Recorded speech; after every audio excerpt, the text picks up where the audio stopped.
إن الله لا يغير ما بقوم حتى يغيروا ما بأنفسهم.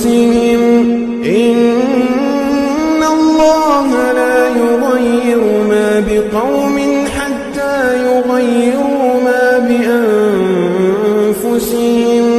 وإذا أراد الله بقوم سوءا